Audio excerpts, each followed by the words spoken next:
Technique ক্লাসে তোমাদের সকলকে স্বাগত। আজকের আমাদের আলোচ্য বিষয় 2026 সালের সপ্তম শ্রেণীর প্রথম পর্যায়ক্রমিক মূল্যায়নের পরিবেশ ও বিজ্ঞানের দ্বিতীয় সেটের প্রশ্ন এবং তার উত্তর। তোমাদের প্রথম পর্যায়ক্রমিক মূল্যায়নে পূর্ণমান থাকবে 30, সময় পাবে তোমরা 1 ঘন্টা। তোমাদের এর আগে প্রথম পর্যায়ক্রমিক মূল্যায়নের অল সাবজেক্টের একটা করে সেটের প্রশ্ন এবং তার উত্তর করিয়েছি। তোমরা যারা যারা দেখোনি তার জন্য লিঙ্ক ডেসক্রিপশন বক্সে আছে।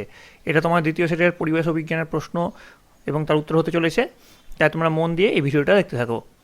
তোমাদের যে 3টে চ্যাপ্টার থাকছে, অর্থাৎ ভৌত পরিবেশ, তাপ, পরমাণু, অণু, রাসায়নিক বিক্রিয়া এবং মানুষের খাদ্য, জীবন বিজ্ঞান থেকে, তো প্রতিটি চ্যাপ্টার থেকে তোমাদের 10 নম্বর করে থাকবে। এবং তোমাদের এই ভিডিও শুরুর আগে বলে রাখি, যারা তোমরা এর আগে পরিবেশ এবং বিজ্ঞানের ভিডিও দেখোনি তারা দেখে নিও। এর আগে 2টো সেটের পরিবেশ এবং বিজ্ঞানের প্রশ্ন দিয়েছি। এছাড়াও চ্যাপ্টার ওয়াইজ যে সাজেশন সেটা কিন্তু অলরেডি দেওয়া হয়ে গেছে, তো সেগুলোর লিঙ্ক ডেসক্রিপশন বক্সে পেয়ে যাবে।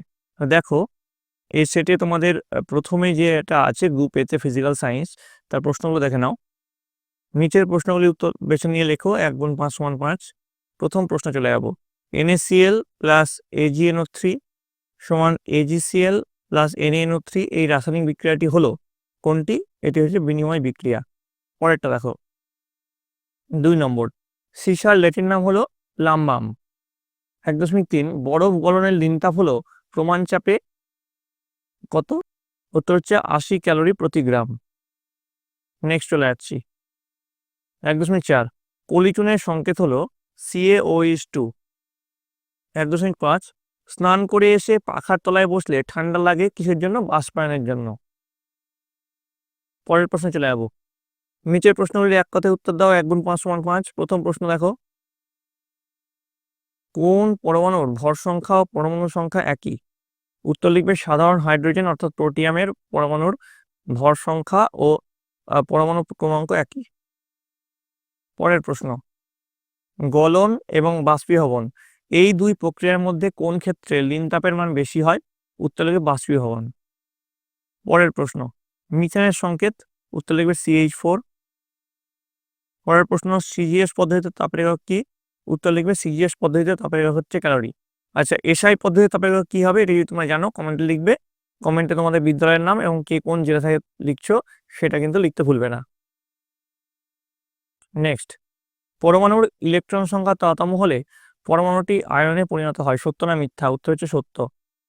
পরের প্রশ্ন, নিচের প্রশ্নগুলির সংক্ষিপ্ত উত্তর দাও, যেকোনো দুটি। 2 গুণ 2 সমান 4। প্রথম প্রশ্ন দেখো কি আছে। অ্যানায়ন কাকে বলে? উত্তর লিখবে পরমাণু এক বা একের বেশি ইলেকট্রন নিয়ে নিলে প্রোটন সংখ্যা থেকে ইলেকট্রন সংখ্যা বেশি হয়ে যায়, ফলে ধনাত্মক আধানযুক্ত আয়ন তৈরি হবে। একে অ্যানায়ন বলা হয়। সরি, এখানে হবে ইলেকট্রন সংখ্যার থেকে প্রোটন সংখ্যা বেশি হয়ে যায়। হ্যাঁ, ইয়ার তোমার ঠিক করে নিও। পরেরটা দেখো। পরের যেটা রয়েছে, গলন এবং কঠিনীভবন কাকে বলে? গলন তাপ প্রয়োগে কঠিন পদার্থের তরলে পরিণত হওয়ার ঘটনাকে গলন বলে। আর কঠিনীভবন হচ্ছে তাপ নিষ্কাশনের ফলে তরল পদার্থের কঠিনে পরিণত হওয়ার ঘটনাকে কঠিনীভবন বলে। নেক্সট প্রশ্ন, প্রতিস্থাপন বিক্রিয়া কাকে বলে? উত্তর লিখবে কোনো বিক্রিয়ায় একটা মৌল অন্য মৌলের যৌগ থেকে তাকে সরিয়ে সেই জায়গা নেয়, তাকে প্রতিস্থাপন বিক্রিয়া বলে। যেমন Zn প্লাস CuCl থেকে হবে ZnCl2 প্লাস Cu। নেক্সট, নিচের প্রশ্নগুলির সংক্ষিপ্ত উত্তর দাও। 3 গুণ 2 সমান 6। প্রথম প্রশ্ন দেখো, কোন উষ্ণতায় ফারেনহাইট ও সেলসিয়াস স্কেল একই পাঠ হবে? তো C/5 = 8-32/9, এটা আমরা জানি। তাহলে সি এর মানটা আমরা জানি না বলে এক্স দিয়েছি। x/5 সমান x - 32/9। কেন? ফারেনহাইট আর সেলসিয়াসের একই পাঠ হবে, তো দুটোই আমরা এক্স ধরে নিয়েছি। তাহলে এখান থেকে আমরা পাবো 9x সমান 5x মাইনাস 160। তাহলে এক্স হচ্ছে -40। তাহলে -40°C = -40°F। পরেরটা দেখো, ইলেকট্রন, প্রোটন ও নিউট্রনের প্রকৃতি ও বৈশিষ্ট্যগুলি লেখো। তো দেখো, ইলেকট্রন হচ্ছে তোমাদের ঋণাত্মক কণা এবং ঋণাত্মক তড়িৎ আধানযুক্ত কণা, আর প্রোটন এগুলো হচ্ছে ধনাত্মক আধানযুক্ত কণা, আর নিউট্রন হচ্ছে নিস্তড়িৎ কণা। আর এর বৈশিষ্ট্যগুলি হলো একটি প্রোটন ও ইলেকট্রন তড়িতের পরিমাণ সমান, আর একটি একটি ধনাত্মক তড়িৎ ও একটি ঋণাত্মক তড়িৎ থাকলে নিস্তড়িৎ অবস্থার সৃষ্টি হয়।